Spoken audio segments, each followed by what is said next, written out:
Good morning students, this is a video lecture of class plus 1 physics, and today we will discuss about potential energy.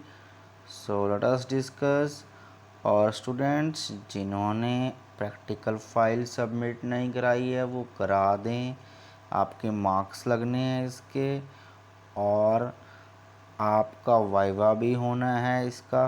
Okay, और homework daily submit कराया करें। और आज Thursday है, कल Friday आपका test होगा ऑनलाइन। टेस्ट के टॉपिक मैं आपको बता दूंगा कौन कौन से टॉपिक्स करने हैं।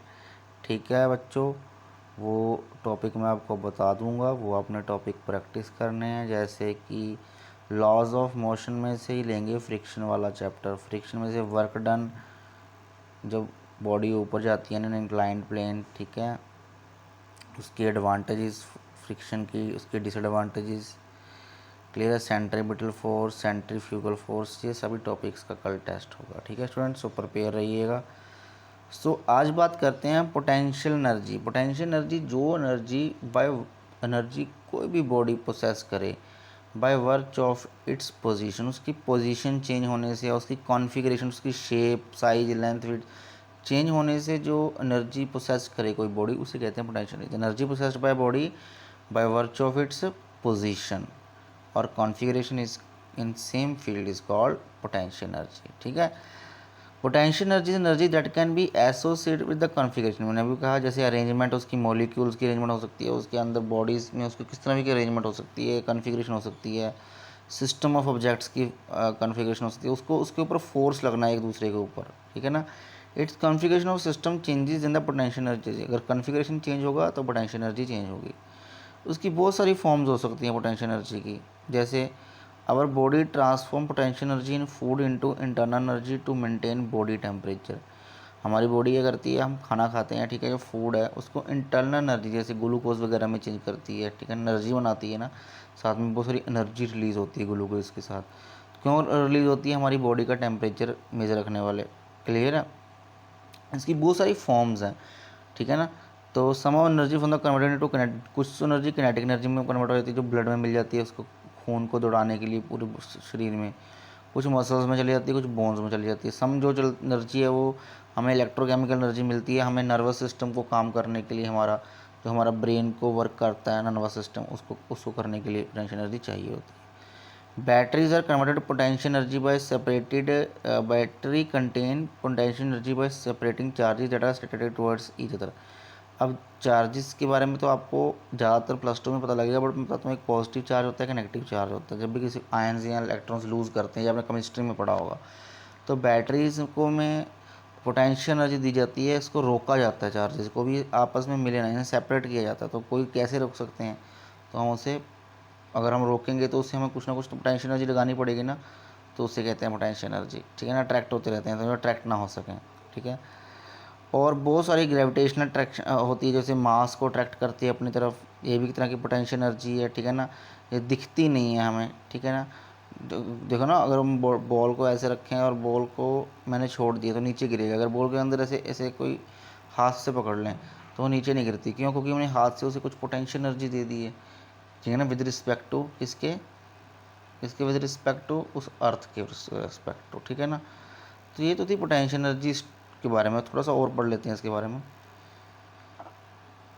Potential energy can be stored in objects by compressing them, stretching them, bending them और twisting them in a shape. जैसे एग्जांपल के तौर पे मेरे पास एक स्प्रिंग है, स्प्रिंग को मैंने यहाँ से फोर्स लगाई, स्प्रिंग क्या करेगा, स्ट्रेच कर जाएगा, स्ट्रेच करके यहाँ पर चलेगा ना, यहाँ से फोर्स लगेगी, स्ट्रेच करके यहाँ पर चलेगा वो फोर्स, इस फोर्स के कारण। अगर वो स्ट्रेच हो गया, यहाँ पर मैंने एक छोटी सी चिटकनी लगा दी यहाँ पे, ठीक है, अब वापस नहीं जा पाएगा। अगर मैं चिटनी खोलूँगा तो ये दोबारा वापस जाएगा एकदम स्पीड से, तो वो फोर्स कहाँ से आई उसे? जब हमने एक बार तो उसे दबा दिया, तो जब हमने उसे कंप्रेस कर दिया ऐसे, कंप्रेशन के बाद why they get regain their original shape, वापस क्यों आया? क्योंकि हमने जब उसे फोर्स लगाई थी तो कुछ ना कुछ एनर्जी उसमें स्टोर हो गई थी, क्योंकि उसकी पोजीशन चेंज हो गई थी, उसकी कॉन्फ़िगरेशन चेंज कर दी थी, क्योंकि इतना छोटा कर दिया था स्प्रिंग। तो कॉन्फ़िगरेशन चेंज होने से उसके अंदर एनर्जी पैदा होगी, एनर्जी स्टोर होगी, उस एनर्जी को नाम दिया गया पोटेंशियल एनर्जी। तो कंप्रेशन से भी हो सकता है, हम किसी इलास्टिक को खींचते हैं, जैसे रबर है, रबर को खींचते हैं हम, तो रबर को खींचने के बाद क्या होता है, तो वो अपनी अपनी पोजीशन पे दोबारा जाना चाहती है। अगर हम इधर खींचेंगे रबर को, यहाँ से फिक्स है वो, तो वो वापस जाना चाहेगी। क्यों? क्योंकि उसमें अंदर कौन सी एनर्जी स्टोर होगी? Potential energy. ठीक है। बेंडिंग करेंगे किसी वायर को, बेंड करके देखो किसी वायर को, वापस आना चाहेगी वो। क्यों? क्योंकि उसमें पोटेंशियल एनर्जी स्टोर होगी और एनर्जी रिलीज़ होना चाहती है। ठीक है ना। तो ये एनर्जी जो है, पोटेंशियल एनर्जी, एक फॉर्म और दूसरी फॉर्म में चेंज होती रहती है। क्लियर है? One form to to form, किसी भी अनदर फॉर्म्स में ये चेंज होती रहती है, तो ताकि वो अपनी पोजीशन पे आ सके ओरिजिनल शेप पे। जैसे एग्जांपल देखो मैंने अभी दी है, आवर वॉच, हमारी जो वॉच का स्प्रिंग हम वाइंड करते हैं, तो एक खिलौना भी होता है, बचपन में आपने खेला होगा, तो हम स्प्रिंग उसको घुमाते हैं तो वो टक टक टक टक टक टक करके अपनी पोजीशन पे दोबारा आ जाता है। ठीक है ना। क्यों आता है? क्योंकि उसमें वाइंडिंग की होती है स्प्रिंग की। स्प्रिंग में स्टोर एनर्जी कर देते हैं हम, चाबी घुमा के, की घुमा के, एनर्जी पोटेंशियल एनर्जी, तो पोटेंशियल एनर्जी रिलीज़ होती है बाद में किनेटिक एनर्जी में, तो वो जो खिलौना है वो चलता रहता है। ऐसे potential energy stored in a spring on account of configuration terms of spring. देखो बताया ना भाई, स्प्रिंग में जो कि स्टोर हो जाती है energy. As a spring unwind, जब हम उसको अनवाइंड करते हैं तो it works to move the hands of the watch. तो हमारी घड़ी है, घड़ी की वॉचेस में जो हैंड्स हैं वो मूव करते हैं। ठीक है ना। हम वो मूव आप नहीं करते, वो जो उसमें स्प्रिंग होता है, लगा होता है, वो उसे मूव करता है। तो ऐसे क्या होता है? वर्क हो जाता है। ठीक है। It is due to potential energy of compressed spring is a loaded pistol that a bullet is released with a large velocity on a firing with the pistol। आपको पता है जो पिस्टल होती है उसमें ऐसे बहुत स्पीड से यहाँ पर ट्रिगर लगा होता है, ट्रिगर इस स्प्रिंग के साथ जुड़ा होता है, उस स्प्रिंग से एनर्जी मिलती है उस बुलेट को, ताकि वो निकल के बाहर जाता है। क्लियर है? ब्लास्ट हो जाता है। ठीक है ना। when a stretched bow is released the arrow goes forward with a large velocity। ऐसे ही जैसे तीर कमान होता है, तीर कमान में जब हम इस वायर को स्ट्रेच करके पीछे लेके जाते हैं तभी तीर जाता है। ऐसे खड़े खड़े हम कहेंगे भी तीर चले जाए चले जाए, तीर थोड़ी जाएगा। तीर क्यों कब जाएगा? जब इस वायर को स्ट्रेच करके पीछे लेके जाएंगे और इसमें क्या भर देंगे? Potential energy. पोटेंशियल एनर्जी यहाँ पे भर गई, अब हम रिलीज़ करेंगे तो काइनेटिक एनर्जी में चेंज हो जाएगा, और वो जो है बहुत वेलोसिटी से और बहुत स्पीड से जाके एम पे लगेगा। ठीक है। आई बात समझ? तो ये तो थी पोटेंशियल एनर्जी के बारे में कुछ डिटेल्स और कुछ एग्जांपल्स। तो हम बात करते हैं gravitational potential energy. Gravitational potential energy तो बस तब कहेंगे जब when a body is energy possessed by body by work of the position. Position का तो चेंज होना ही होना है क्योंकि पोटेंशियल एनर्जी है, but above the surface of the earth, जब अर्थ के सरफेस से हम ऊपर लेके जा रहे हैं किसी बॉल को। ठीक है ना, किसी बॉडी को। ठीक है। For example when Andy lifted a record-breaking weights above his head, he increased his separation between the weight and earth. The work in his force did change the configuration, the relative location of weights and earth, and hence change the gravitational potential energy of the weights earth system। इसका मतलब क्या है? अगर कोई wait उठा रहा है, जैसे इन्होंने एंड्रे था जो 1996 ओलंपिक्स में 96 में जब उसने वेट उठाया, तो उसको भारी वेट क्यों लगा? क्योंकि भारी तो तभी लगेगा अगर वो किसी के अगेंस्ट काम कर रहा है। किसके अगेंस्ट काम कर रहा है? वो अर्थ के अगेंस्ट काम कर रहा है। तो वो अर्थ के अगेंस्ट काम कर रहा है, अगर उसने उठाई रखा उसे, तो मतलब कोई ना कोई तो एनर्जी स्टोर होगी, तभी अगर उसे रिलीज़ करेगा तो फिर सीधा नीचे आ जाएगा वेट। तो इसका मतलब उस वहाँ से पता लगा कि अर्थ जो है क्या करती है? वर्क डन करती है, यानी कि पोटेंशियल एनर्जी की फॉर्म में वर्क करती है। ठीक है। ठीक है। तो ऐसे हम इसका वो पढ़ेंगे कि इसके एक्सप्रेशन बहुत इजी है। मास ऑफ बॉडी एम मान लें, g acceleration due to gravity, H मान लें हाइट ऑफ द बॉडी, जहाँ से वो रेज की गई है, यहाँ बॉडी है, यहाँ तक रेज की गई है। If you assume that height is H is not too large, the value of g is practically constant. अगर बहुत ज़्यादा दूर नहीं है तो जी की वैल्यू तो कॉन्स्टेंट है। ठीक है। ओवर दिस हाइट तक, तो हम इसको फोर्स कितनी लग रही है? M g. ठीक है। डिस्टेंस मूव कितना हुआ डायरेक्शन ऑफ फोर्स अप्लाइड में? तो वर्क डन कितना होगा? वर्क डन होता है फोर्स इंटू डिस्टेंस। फोर्स कितनी है? F into H. तो फोर्स कितनी होती है? एम जी, अगर उसका मास एम है। कि समझ आएगी नहीं? ये तो थी हमारी सिंपल फोर्स। ठीक है। अगर अपवर्ड डायरेक्शन में जा रहे हैं, note that we have taken upward direction to be positive, therefore work done by applied force positive. Work done by gravitational force, ये तो था अप्लाइड फोर्स, मतलब ऊपर फोर्स लगा रहे हैं जो हम F, उसकी वैल्यू। बट अगर हम ग्रेविटेशनल फोर्स की बात करें तो ग्रेविटेशनल फोर्स तो उल्टी लग रही है, ऑपोजिट लग रही है, देखो ग्रेविटेशनल पोटेंशियल एनर्जी, ठीक है ना। तो इसका मतलब हम वैल्यू हमको नेगेटिव लेनी पड़ेगी। नेगेटिव इसलिए ली क्योंकि अगर बॉल ऊपर जा रही है तो ग्रेविटेशन तो नीचे खींच रही है ना उसको फोर्स, तो ग्रेविटेशनल पोटेंशियल एनर्जी किसने कैसे स्टोर होगी, तो अबव अगर वो जा रही है बॉडी तो हम हमेशा उससे क्या लेंगे, नेगेटिव लेंगे, ये याद रखना आपके। अगर बॉडी नीचे आ रही है तो ग्रेविटेशन एनर्जी हम टेंशन एनर्जी पॉजिटिव लेंगे। क्लियर है स्टूडेंट्स, ठीक है। आगे बढ़ते हैं, आगे है तो हम ये पता लग गया इसमें ये कुछ करने की ज़रूरत नहीं है, ये बोला इसमें आपको कुछ नहीं, इसमें ये v को हम v मतलब है इसको हम पोटेंशियल से डिनोट करते हैं, पोटेंशियल को हमेशा v से डिनोट करते हैं हम, ठीक है, पोटेंशियल को हम v से डिनोट करते हैं। तो फोर्स क्या हो जाएगी, फोर्स हो जाएगी change in potential per unit distance, ठीक है, माइनस में आगे। तो इसमें चेंज इन डिस्प्लेसमेंट या चेंज इन पोटेंशियल का तो इसके इक्वल होगा इसका इंटीग्रेशन, फोर्स x एक पोजीशन से दूसरी पोजीशन तक। क्लियर है, ये आपको नहीं आएगा, इसमें कोई इंपॉर्टेंट नहीं है। क्लियर है, आगे हमारे पास for potential energy is defined as only for conservative forces, ये सिर्फ कंजर्वेटिव फोर्स मैंने बताया था ना, कंजर्वेटिव फोर्स जो इनिशियल एंड फाइनल पॉइंट्स पे डिपेंड करती है। क्लियर है, and does not exist for non conservative के लिए ये नहीं है। क्लियर है, potential energy depends upon frame of reference, it में भी पॉजिटिव और नेगेटिव। फ्रेम ऑफ रेफरेंस मतलब जैसे मैंने बताया, फ्रेम ऑफ रेफरेंस जैसे ओरिजिन से बात करते हैं, ओरिजिन की फ्रेम ऑफ रेफरेंस मतलब ये नेगेटिव भी हो सकती है पॉजिटिव भी हो सकती है, ठीक है ना। ऐसे नहीं है कि इधर भी जा सकती है अगर नेगेटिव है और इधर भी पॉजिटिव, मतलब ये ओरिजिन के बाद फ्रेम ऑफ रेफरेंस तभी वर्ड उन्होंने यूज़ किया। क्लियर है, तो समझाया कि नहीं आया, जो पॉजिटिव हो सकता जैसे हमने कहा था अगर ऊपर जा रहे हैं बॉडी तो वो तो सिंपल सी बात है वो पॉजिटिव है, ठीक है, किसके रिगार्डिंग, जो फोर्स के रिगार्डिंग, जब जो मतलब कि फोर्स के रिगार्डिंग। अगर ग्रेविटेशन पोटेंशियल एनर्जी की बात करें, अगर ऊपर जा रही है बॉडी तो वो नेगेटिव है वैल्यू, अगर नीचे आ रही है तो वैल्यू पॉजिटिव है, तो इसलिए वो चेंज हो सकती है। ठीक है, आगे हमारे पास potential energy of a spring. अभी मैंने स्प्रिंग की बात करी, देखो स्प्रिंग बड़े तरह के होते हैं, ठीक है ना। एक होता है कॉइल स्प्रिंग, ठीक है, एक सिंपल जो स्प्रिंग होता है जिसमें, ठीक है, लेंथ ज़्यादा होती है, इसे हेलिकल स्प्रिंग कहते हैं। ये कॉइल स्प्रिंग होता है, ये हेलिकल स्प्रिंग होता है, ठीक है ना। स्पायरल स्प्रिंग भी कहते हैं, जैसे स्पायरल स्प्रिंग, हेलिकल स्प्रिंग्स, बहुत सारे स्प्रिंग होते हैं और ये आमतौर पे यूज़ होते हैं शॉक ऑब्जर्वर के लिए, ठीक है, टाइम को इंक्रीज़ करने के लिए, टाइम ऑफ इम्पैक्ट को, ठीक है ना, घटाने के लिए, वो बढ़ाने के लिए, और इम्पैक्ट जो है उसको घटाने के लिए, इम्पैक्ट ऑफ फोर्स को, ठीक है ना। तो ऐसे ये यूज़ होते हैं, ठीक है। टू प्रोड्यूस कंप्रेशन और extension spring, to equal and opposite forces are to be applied on the spring in equilibrium, restoring force develop due to elasticity of a spring is equal to the applied force.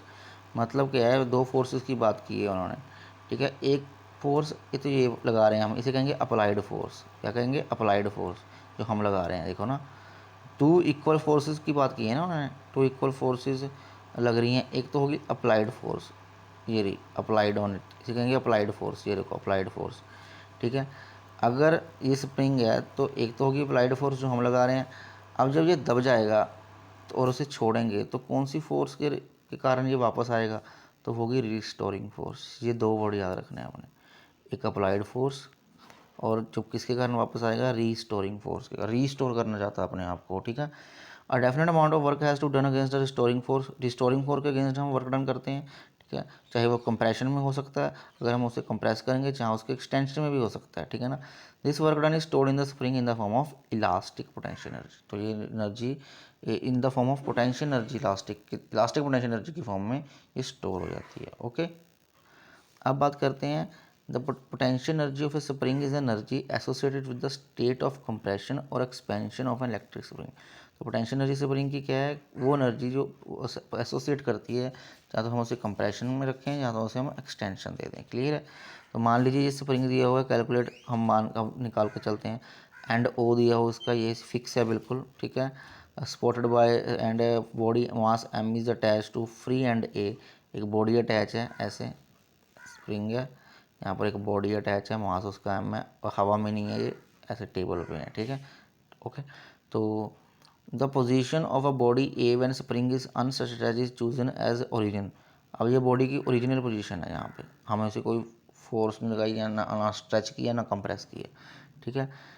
जहाँ spring अब compress या elongate करेंगे तो ये अपनी position पे वापस आना चाहेगा ओरिजिनल लेंथ पे, अगर हम इसे दबाएंगे या खींचेंगे अक्रॉस इलास्टिसिटी के कारण। The force trying to bring the spring back to original position is called restoring force. अभी बताया ना, जो फोर्स उसे वापस लेके आना चाहती है उसे कहते हैं restoring force of the spring. तो हम बात करते हैं, एक हुक्स लॉ है to for a small stretch, किसी भी स्ट्रेचिंग में जो हुक्स लॉ कहते हैं कि फॉर अ स्प्रिंग के लिए कि रिस्टोरिंग फोर्स है, मतलब ये नेगेटिव फोर्स है, ये प्रोपोर्शनल होती है एक्स के, मतलब जितना हमने उसको डिस्टेंस डिस्प्लेस की है। जैसे ना ये स्प्रिंग था, ठीक है, मैंने इसको दबाया और ये यहाँ तक चले गया और ये एक्स डिस्टेंस डिस्प्लेस हो गया। तो ये कहता है कि कितना डिस्टेंस डिस्प्लेस किया है वो डिपेंड करता है उसकी रिस्टोरिंग फोर्स पे, मतलब minus F equal to X, और हम इसको प्रोपोर्शनैलिटी को हटाया के एक्स, तो के को कहते हैं हम स्प्रिंग कांस्टेंट, स्टिफनेस कहते हैं, स्टिफनेस। तो force per unit length is called stiffness, very important. कोई ज़्यादा कितना ज़्यादा स्टिफ है, अब हम कहते हैं ना, अब मैं सिंपल समझाता हूँ आपको, जैसे स्प्रिंग फैक्टर, जिसे स्प्रिंग फैक्टर भी कहते हैं। स्प्रिंग फैक्टर देखो ना, more information about spring constant. Spring constant की पहले तो बात कर लें, के होता है ये F upon X, force M L T minus two, L cut गया, एम टी माइनस टू रह गया, इसकी डिमेंशन वेरी इंपॉर्टेंट, ठीक है। Spring with greater force constant is said to be stiffer. अगर किसी के पास ग्रेटर फोर्स कांस्टेंट है, मतलब एफ की वैल्यू ज़्यादा है, रिस्टोरिंग फोर्स ज़्यादा है, तो हम कहूँगा बहुत ज़्यादा स्टिफ है वो। या जो कम डिस्प्लेस होता है, देखो ना इन्वर्सली प्रोपोर्शनल टू 1/x है ना के, तो कहेंगे जितना ज़्यादा कम डिस्प्लेस होता है वो ज़्यादा स्टिफ होता है। एग्जाम्पल के तौर पे हम रेलवेज़ की बात कर लेते हैं। रेलवेज़ में क्या है, जो नीचे बॉगीज़ होती हैं, बॉगीज़ मतलब जो निचला पार्ट होता है, उसमें नीचे बड़े बड़े मोटे मोटे स्प्रिंग लगे होते हैं, ऐसे ऐसे कॉइल स्प्रिंग लगे होते हैं, और एक स्प्रिंग हमारे पेन वगैरह में होता है। ओके, अब हमें बड़ा अच्छा लगा, हमने जाकर इसको दबाया, ये लगे रहे हमारे 5-6 लोग, दबा नहीं, बिल्कुल माड़ा सा भी डिस्प्लेस नहीं हुआ। क्यों? इसकी डिस्प्लेसमेंट कम है, मैं ऐसे बताता हूँ। तो इसका स्टिफनेस क्या है, ज़्यादा है, तो मतलब ये ज़्यादा स्टिफ है। अगर इसको बात करें तो इसको हमने हाथ से दबाया तो आराम से दब गया, मतलब इसकी डिस्प्लेसमेंट ज़्यादा है, तो ये कम स्टिफ है। तो ये चीज़ आपको समझ आनी चाहिए, ठीक है ना। जितने ज़्यादा स्टिफनेस होगी उतनी ज़्यादा डिस्प्लेसमेंट कम होगा, और उतनी ज़्यादा उसमें ज़्यादा उसमें क्या होगी, रिस्टोरिंग फोर्स होगी, ठीक है ना। तो इसमें रिस्टोरिंग फोर्स का मतलब कम है, तभी इसकी स्टिफनेस कम है, जो पेन वाला स्प्रिंग की बात कर रहा हूँ मैं, ठीक है ना। तो ये आपको समझाने के लिए कहा कि आपको पता लग सके कि स्प्रिंग विद ग्रेटर जिसकी फोर्स कांस्टेंट होगी उसको स्टिफर होगा। क्लियर है, समझ आया कि नहीं है। देखो ना, the spring with smaller constant soft होगा, वो स्प्रिंग वो सॉफ्ट होगा। तो इसके आधार पर जो स्प्रिंग है वो डिज़ाइन किए जाते हैं, बनाए जाते हैं। क्लियर है। तो हम इस पोटेंशियल एनर्जी निकालें अब इससे। तो मान लीजिएगा लेट द बॉडी भी थोड़ा सा डिस्प्लेस की है, डी एक्स डिस्प्लेस की है बॉडी, हमने स्प्रिंग बनाया, स्प्रिंग को फोर्स लगाई, स्प्रिंग जो है थोड़ा सा डिस्प्लेस कर गया, कहाँ तक, यहाँ तक चले गया, डी एक्स मूव कर गया। क्लियर है, अगेंस्ट द रिस्टोरिंग फोर्स, ठीक है। तो स्मॉल अमाउंट ऑफ वर्क हो रहा है, ठीक है ना। Increase the length of the spring by D X, work done क्या होता है, force into distance minus F into D X कर दिया हमने। एफ की वैल्यू किया क्या है, के एक्स माइनस डी एफ की, के एक्स पुट कर दिया। तो total amount of work done क्या हो जाएगा, बॉडी एक्स को हम 0 से एक्स तक लेके आना है, मतलब यहाँ पर हम 0 पॉइंट ले रहे हैं, 0 से एक्स तक जो स्प्रिंग को हमने क्या किया, स्ट्रेच किया। यहाँ से ये पॉइंट ओरिजिनल था, या बी पॉइंट ले लो, ए से हमने बी तक जब स्ट्रेच किया तो 0 यहाँ तक, यहाँ पर डिस्प्लेसमेंट 0 थी, यहाँ तक कितनी डिस्प्लेसमेंट होगी, एक्स। तो 0 से एक्स तक कितनी डिस्प्लेसमेंट होगी टोटल, तो हम इसको इंटीग्रेट कर देंगे 0 से एक्स तक, के एक्स डी एक्स को। तो एक्स डी एक्स की इंटीग्रेशन एक्स स्क्वायर बाय 2, तो वैल्यू पुट करेंगे X square by 2 minus 0, half K X square, half K X square. तो this is the potential energy stored. Work done क्या होता है, potential energy होता है, potential energy stored in a spring that is half K is spring constant, X square मतलब distance का square. तो इसका मतलब जो एनर्जी स्टोर होगी वो in the form of parabola होगी, कभी बढ़ेगी कभी कमेगी, क्योंकि एक्स स्क्वायर आया ना, तो इसकी इक्वेशन मैथमेटिक्स में पैराबोलिक होती है। क्लियर है। So that is all about the potential energy in spring. फिर हम अब बात करेंगे मैकेनिकल एनर्जी और इलास्टिक कोलिजन की बात रह गई है, फिर चैप्टर ये फिनिश हो जाएगा एक लेक्चर में। तब तक आप इसको प्रैक्टिस करिएगा, पोटेंशियल एनर्जी स्प्रिंग, इसके छोटे छोटे क्वेश्चन पड़ेगा, एमसीक्यू बनते हैं इसमें से बहुत सारे, ठीक है ना, पोटेंशियल एनर्जी में। Thank you.